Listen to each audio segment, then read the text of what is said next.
Pemerintah mengeluarkan aturan pelarangan mudik mulai tanggal 6 Mei hingga 17 Mei 2021. Aturan ini dikeluarkan pemerintah dalam upaya untuk mencegah dan memutus mata rantai COVID-19 saat libur panjang. Kondisi tersebut membuat sejumlah perantau di Jabodetabek melakukan mudik lebih awal, guna menghindari larangan mudik. Seperti di jalur Pantura Subang, sejumlah pemudik sudah mulai terlihat melintas menggunakan sepeda motor. Sementara itu, puluhan calon penumpang juga mulai memadati stasiun Senen, Jakarta Pusat. Meningkatnya jumlah calon penumpang kereta 1 hari jelang bulan suci Ramadan dikarenakan banyaknya warga yang mudik lebih awal.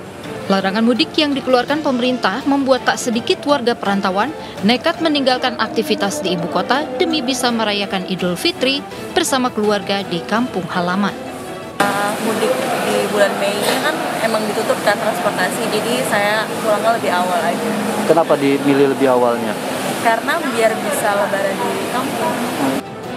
Diperkirakan volume calon penumpang kereta jarak jauh akan terus mengalami peningkatan hingga 1 pekan ke depan, mengingat banyak warga perantauan yang akan tetap nekat mudik lebih awal demi bertemu keluarga di kampung halaman.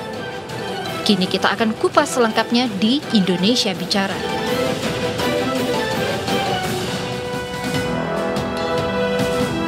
Melakukan law enforcement secara tegas, tetapi ada unsur-unsur humanis yang harus dipikirkan.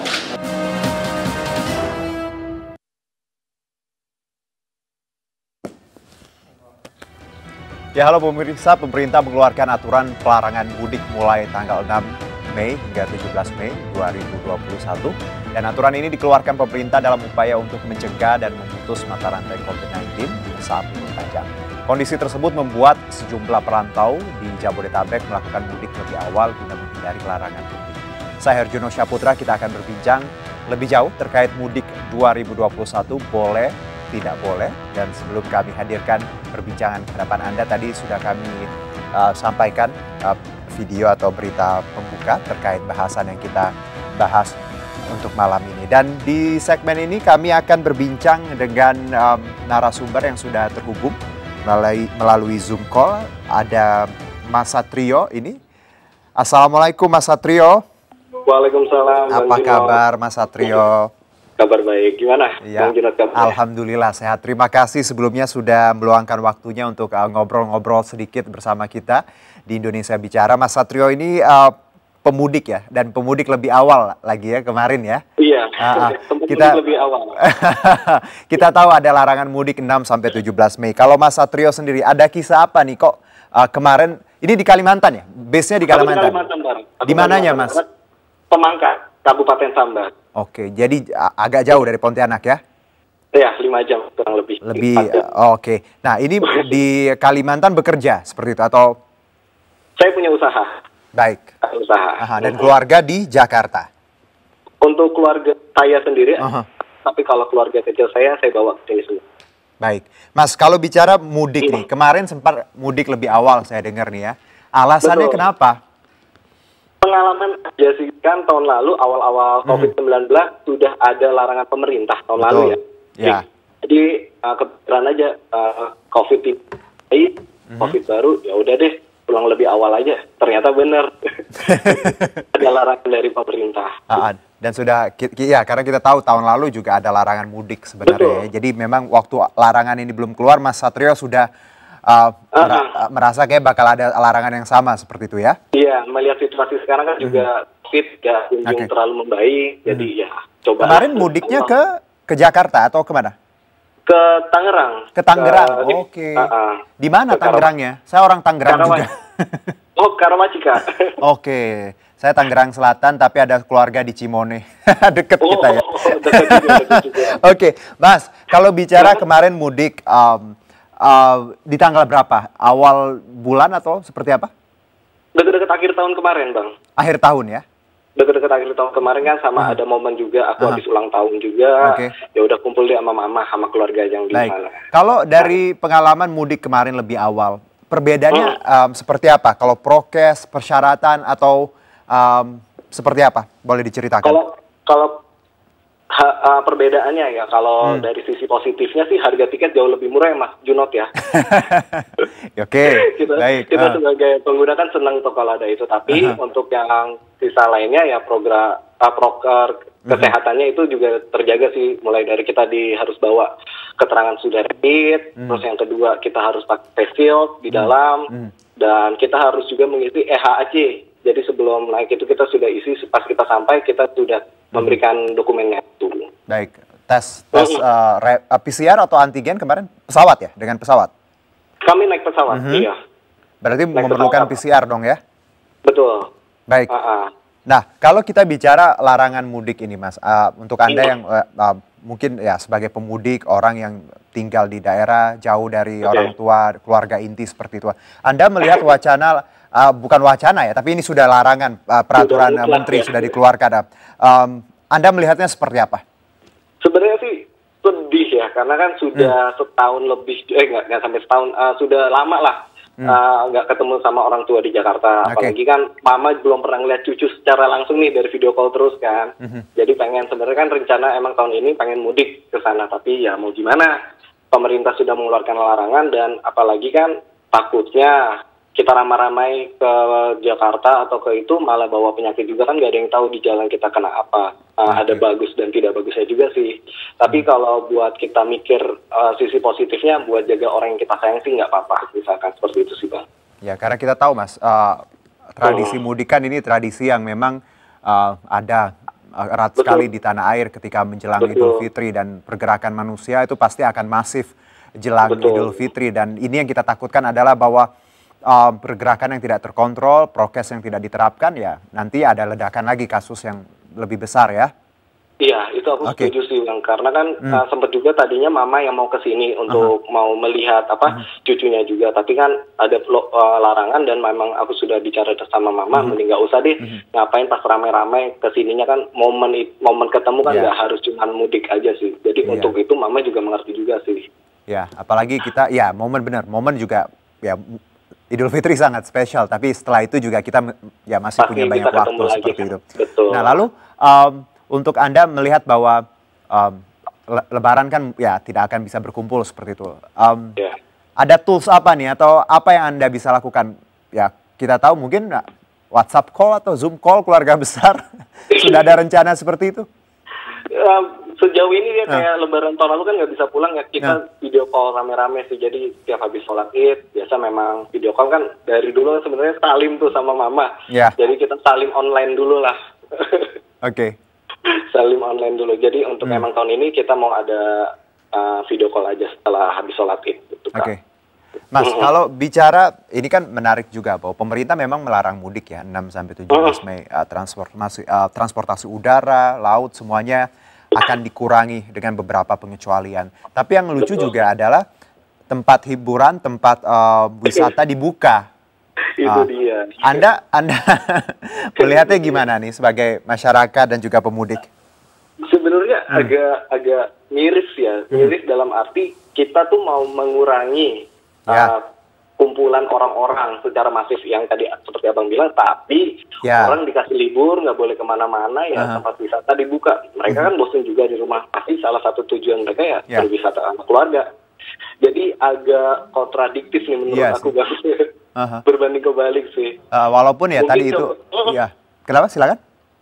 Kalau menurut aku ya, kalau mau ngurangin sekalian ya dipertegas sekalian sih, mending benar-benar hanya di rumah saja pada saat momen itu sih kalau menurut aku. Jangan setengah-setengah ya. Pendapat orang beda-beda. Iya. Karena walaupun yang dibuka ini tempat wisata lokal, jadi orang-orang yang di provinsi atau di daerah itu saja yang bisa berwisata, tapi tetap saja kan ada kerumunan. Memang kan wisata lokal Bang, tapi nggak bisa dipungkiri kalau Bang, banyak sekali kecolongan orang-orang dari luar bisa datang ke tempat-tempat lokal juga loh Bang. Betul, karena ada jalan-jalan yang mungkin luput ya. Tidak bisa terdeteksi Mas.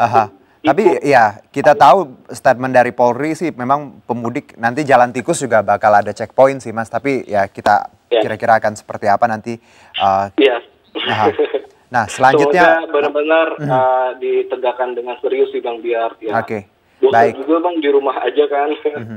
Oke, Mas Satrio, saya juga terhubung dengan Kombes Polisi Sambodo ini Dirlantas Polda Metro Jaya. Kira-kira seperti apa? Saya ngobrol sebentar dengan Pak Sambodo. Assalamualaikum. Waalaikumsalam. Ya, apa kabar Pak? Mas. Iya. Baik. Sehat ya. Puasa gimana? Sehat. Lancar? Alhamdulillah. Lancar Pak. Alhamdulillah. Baik. Pak, kita tahu bahwa pemerintah resmi menetapkan ini kan larangan mudik. Polda Metro Jaya, persiapannya seperti apa? Ya, larang mudik nanti tanggal 6 sampai dengan tanggal 17 Mei 2021. Berarti kurang lebih sekitar 3 minggu lagi ya. 2 minggu sampai 3 minggu lagi. Nah, tentu sudah ada persiapan-persiapan yang kita lakukan. Yang pertama, saat ini kita terus melakukan update, mapping titik-titik penyekatan mana yang nanti akan kita dirikan pos-pos pengamanan. Baik jalan tol, jalan arteri utama, termasuk juga jalan tikus, termasuk juga CB-nya seperti apa, diputar balikan kemana, apakah dikembalikan dan sebagainya. Tentu ini masih kita update terus, kita survei terus, sehingga nanti menjelang tanggal 6 nanti kita sudah punya titik dan cara bertindak yang sudah fix, disesuaikan dengan perkembangan kondisi. Baik, Pak Sambodo, silakan. Ya, silakan. Ya, yang kedua, kita saat ini kan sedang dalam waktu dalam masa Operasi Keselamatan Jaya 2021. Operasi Keselamatan Jaya ini ada 2 target utamanya. Yang pertama adalah penegakan protokol kesehatan, dan yang kedua adalah kampanye, sosialisasi, edukasi tentang larangan mudik tahun 2021. Nah, ini yang akan terus kita gencarkan kepada masyarakat, sehingga kemudian masyarakat bisa paham kenapa kemudian ada larangan untuk mudik tersebut, karena memang paling tidak sejarah membuktikan bahwa setiap selesai terjadi libur panjang itu pasti terjadi lonjakan COVID-19. Ya, itu yang kita takutkan. Karena tahun lalu pun ketika mudik dilarang, tetap saja ada libur lebaran dan lonjakan kasus juga tinggi di 2020. Nah, kalau bicara checkpoint nih Pak Sambodo, kalau tadi saya ngobrol dengan Mas Satrio yang kebetulan sudah mudik terlebih dahulu di awal-awal tahun, kalau kita melihat bahwa ada kemungkinan para pemudik mungkin akan nakal lewat jalan-jalan tikus, seperti itu. Bagaimana kepolisian mengatur ini checkpoint di jalan-jalan yang bukan jalan utama? Iya, sebagaimana tadi telah saya sampaikan, memang paling tidak kita sekarang saja sudah mendata ada 16 jalan jalur-jalur kecil, jalan tikus yang keluar dari aglomerasi Jabodetabek. Artinya yang kita jaga adalah pintu-pintu keluar, misalnya dari Jakarta yang menuju ke arah Cikampek, Jakarta menuju ke arah Merak, ke arah Tangerang dan sebagainya. Nah, titik-titik itulah nanti akan kita mapping, kemudian kita tentukan, oh ini dijaga oleh Polda, ini oleh Polres, ini oleh Polsek, dilihat dari tingkat kegentingannya seperti apa, kemudian posnya di mana, dan yang paling penting adalah cara bertindaknya seperti apa. Karena di dalam surat edaran nomor 13 tahun 2021 itu memang 100% perjalanan mudik dilarang. Tapi ada perjalanan non-mudik yang masih diperbolehkan. Contoh misalnya angkutan logistik atau barang itu masih diperbolehkan. Yang kedua perjalanan dinas. Yang ketiga ada perjalanan untuk mengantar orang sakit, ada orang kemalangan, orang yang akan melahirkan, tentu dengan persyaratan-persyaratan yang telah disebutkan di dalam aturan tersebut. Baik. Jadi memang ada pengecualian yang tadi kita sosialisasinya terus harus gencar biar masyarakat makin tahu Pak Sambodo ya mana yang boleh dan mana yang tidak. Tapi yang jelas mudik antar provinsi luar kota itu dilarang di 6 hingga 17 Mei. Nanti kita sambung lagi ke Pak Sambodo. Tapi saya ke Mas Satrio. Pertanyaan terakhir nih sebelum kita tutup segmen ini karena Mas Satrio akan melanjutkan aktivitasnya. Mas Satrio, Anda sebagai masyarakat dan juga pemudik, apa yang ingin Anda sampaikan untuk penegak hukum Polri, pemerintah, dan juga para pemegang tadi kebijakan terkait larangan mudik ini? Oke, ini kan sudah ada peraturan tentang larangan mudik. Mungkin sebaiknya untuk penanganan COVID-19 ini jadi ditangani lebih serius, jadi tidak setengah-setengah dengan kayak tadi kan tempat wisata dibuka dengan sebagainya, kan itu menurut saya agak berbanding terbalik ya. Pengen mengurangi kerumunan massa tapi membuka tempat wisata itu.